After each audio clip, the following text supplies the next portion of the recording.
Hey, boy. So I'm watching season 6, episode 6, um, entitled "It Should Be Kinky." I haven't got to the point where what that means yet. I don't think, but anyway, in this episode, it's a lot about Kyle and Bird and them getting married, and this is them in this scene. They're sitting at the table with the crew, and they're talking about and they're doing their invitations. Okay, and Amanda's being a bitch per usual. Not fun. Amanda, not fun. Um, Kyle is trying to have a good attitude, trying to be positive. This is the time where they should be positive. I mean, this is their wedding. They're planning it. They're sending out the invitations. It should be a joyous occasion. Should it not be? Right. It should be. So she is harping on him, but she's really mad at him because he had to get in her ass about still being lazy, still not pulling her weight with Loverboy. It's the only goddamn thing they got in common, really, and she can't even pull her weight enough for that. And she's talking about, I'm not in a rush to send out these invitations. And then when he had the nerve to confront her about her not pulling her weight in Loverboy, she went off and talked about, is this really what you want to be doing right before the wedding? This isn't the first time, but it has made me clock the fact that she has been using this wedding and holding it over his head for his behavior and his drinking and his whatnot. Like, girl, you already said, yeah, you said I do. You gonna marry this man, but you still want to harp on everything he needs to change. He was supposed to change before you said yes, but your bird ass said yes before the change. Now, you know how dudes do. They feel that they ain't got to. They got you, boo.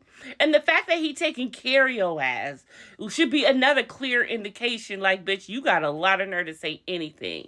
And that brings me to the recent time on this latest episode where he told her fuck you at the dinner table and Wes had to bring his ugly ass to sit next to her. That was Kyle completely done and over. Completely done and over her. For real, for real. Because how dare she do all of this hyping and harping and all of this shit when he taking care of your lazy, don't want to do shit ass. You have no ambition.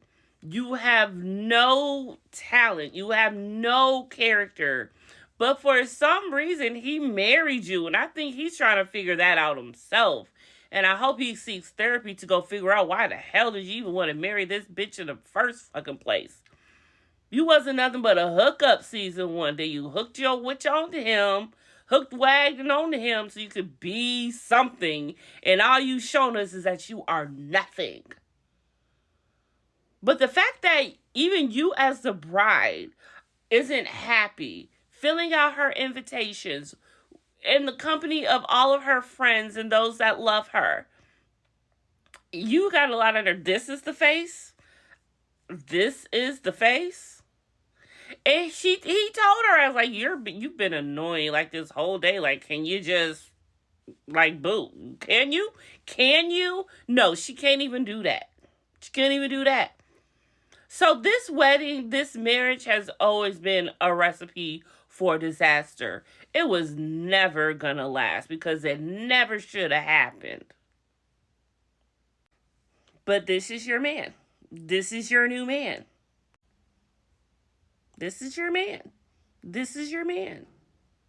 This is your man. This is your man.